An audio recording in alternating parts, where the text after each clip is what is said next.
Hi friends, Pavi's കിച്ചണിലേക്ക് ഏവർക്കും സ്വാഗതം. ഞാൻ ഇന്നിവിടെ ഉണ്ടാക്കാൻ പോകുന്ന ഐറ്റം ടേസ്റ്റി ആയിട്ടുള്ളൊരു പുലാവാണ്. അത് നല്ല ഹെൽത്തിയുമാണ് ടേസ്റ്റിയുമാണ്. അതിന് വേണ്ട ഐറ്റംസ് 100 ഗ്രാം പനീർ, 3 പച്ചമുളക് കീറിയത്, കൂണ് മഷ്റൂം അതൊരു 10-15 എണ്ണം, അരി ഞാൻ ഇതിന് 2 കപ്പ് അരിയാണ് എടുത്തേക്കുന്നത്, പിന്നെ നെയ്യ്, മുളക് പൊടി, ഗരം മസാല, പറങ്ങാണ്ടിപ്പരിപ്പ്, മുന്തിരിങ്ങ, പിന്നെ പട്ട, ഗ്രാമ്പൂ, ഏലക്ക, കുരുമുളക്, പിന്നെ ആവശ്യത്തിന് ഉപ്പ്, പിന്നെ വെള്ളം. 2 കപ്പ് അരിക്ക് 4 കപ്പ് വെള്ളം.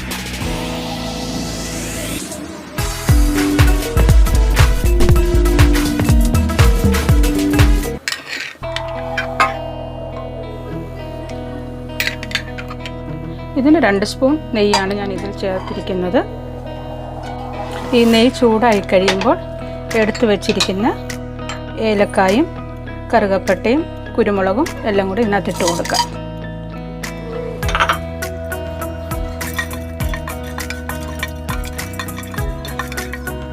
ഇപ്പോൾ നല്ലതായിട്ട് മൂത്തു. ഈ സമയത്ത് നമുക്ക് വെള്ളം ഇതിലോട്ട് ഒഴിച്ചു കൊടുക്കാം.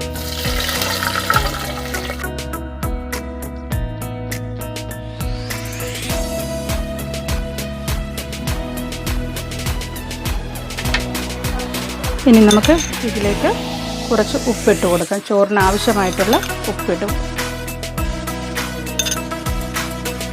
നമുക്കിത് അടച്ചു വെച്ച് തിളപ്പിക്കാം, വെള്ളം പെട്ടെന്ന് തിളയ്ക്കാൻ വേണ്ടി.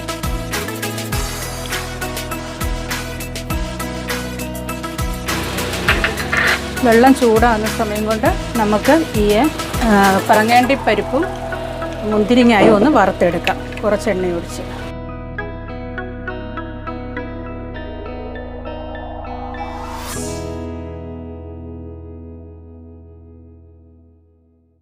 എണ്ണ ചൂടായി, നമുക്കതിലേക്ക് ഈ പറങ്ങാണ്ടിപ്പരിപ്പും മുന്തിരിങ്ങയും കൂടെ ഇട്ട് വറുത്തെടുക്കാം.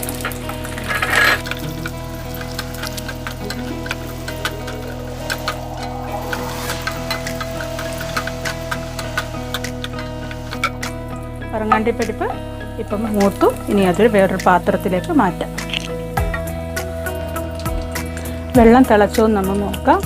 നമ്മുടെ വെള്ളം നല്ലതായിട്ട് തിളച്ചു. ഇതിലോട്ട് ഈ തിളച്ചതിനകത്തോട്ട് പറങ്ങാണ്ടിപ്പരിപ്പും കിസ്മിസും കൂടെ ഇട്ട് കൊടുക്കാം.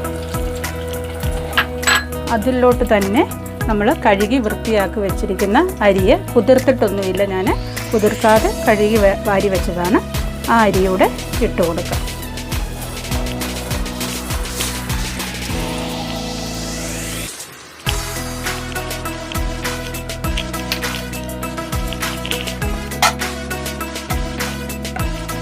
ഇനി ഈ അരിയൊന്ന് തിളയ്ക്കാൻ വെയിറ്റ് ചെയ്യാം.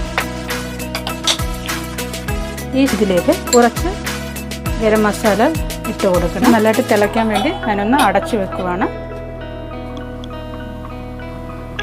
നമുക്ക് നോക്കാം അരി തിളച്ചോന്ന്.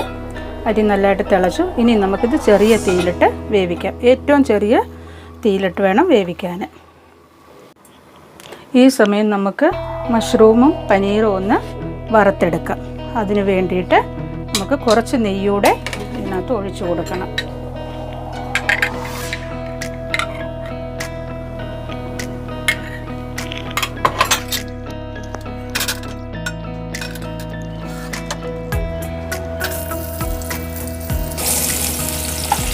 ചില മഷ്റൂം ഞാൻ മുറിച്ചിട്ടുണ്ട്. ചെറിയ ടൈപ്പ് മഷ്റൂമൊന്നും ഞാൻ മുറിച്ചിട്ടില്ല, അതേപടിയാണ് ഇട്ടേക്കുന്നത്. ആദ്യം നമുക്ക് മഷ്റൂമിനെ ഒന്ന് വഴറ്റിയെടുക്കണം. മഷ്റൂമിനകത്ത് വെള്ളം ഉള്ളതുകൊണ്ടാണ് മഷ്റൂമിനെ പ്രത്യേകമായിട്ടിട്ട് വഴറ്റുന്നത്. ഇതിനകത്ത് വെള്ളമെല്ലാം പറ്റി കഴിഞ്ഞിട്ട് പിന്നെ നമുക്ക് പനീർ ഇതിൻ്റെ കൂടെ ഇട്ട് വഴറ്റിയെടുക്കാം.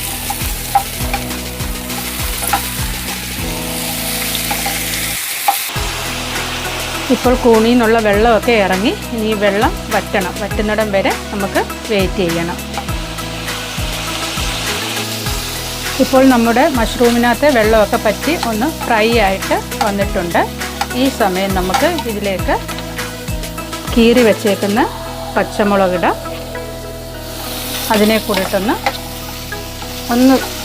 വഴറ്റിയെടുക്കാം.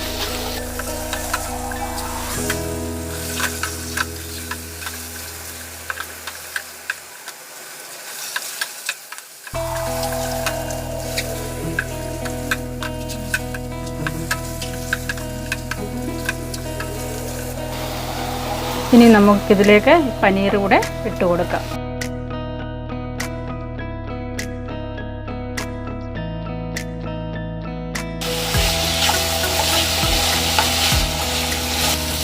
ഈ സമയം നമുക്കിതിലേക്ക് കുറച്ച് മുളക് പൊടി ഇട്ട് കൊടുക്കാം, ഒരു 1/4 സ്പൂണ്, ജസ്റ്റ് പനീറിനൊരു കളർ വരാൻ വേണ്ടി. പിന്നെ കുറച്ച് ഗരം മസാലയും കൂടെ, ഇത്രയും.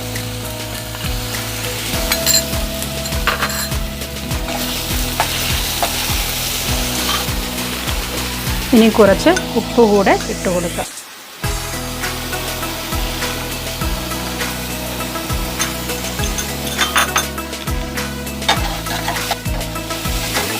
ഇനി നമുക്ക് ഗ്യാസ് ഓഫ് ചെയ്യാം. ചോറ് വെന്ത് കഴിയുമ്പോൾ നമുക്കിത് അതിലേക്ക് ഇട്ട് കൊടുക്കാം. അതുവരെ നമുക്ക് വെയിറ്റ് ചെയ്യാം.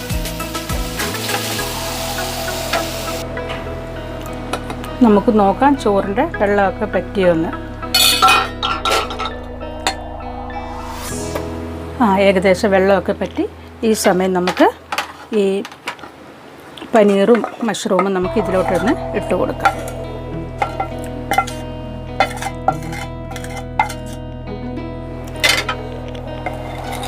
നമുക്കൊന്ന് ജസ്റ്റ് ഒന്ന് ഇളക്കാം.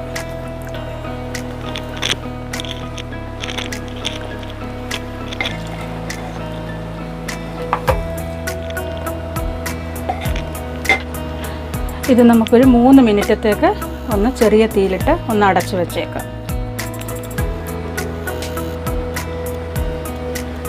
നമുക്ക് നമ്മുടെ ചോറ് നോക്കാം. അപ്പോൾ 3 മിനിറ്റായി.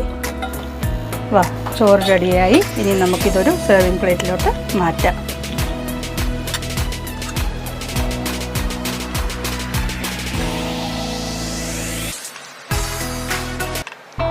നമ്മുടെ ചോറ് റെഡിയായി. ഈ റെസിപ്പി നിങ്ങൾക്ക് ഇഷ്ടപ്പെട്ടുവാണെങ്കിൽ ലൈക്ക് ചെയ്യാനും ഷെയർ ചെയ്യാനും സബ്സ്ക്രൈബ് ചെയ്യാനും മറക്കരുത്. എല്ലാവരും ഇതൊരു പ്രാവശ്യം ഒന്ന് ട്രൈ ചെയ്ത് നോക്കണം.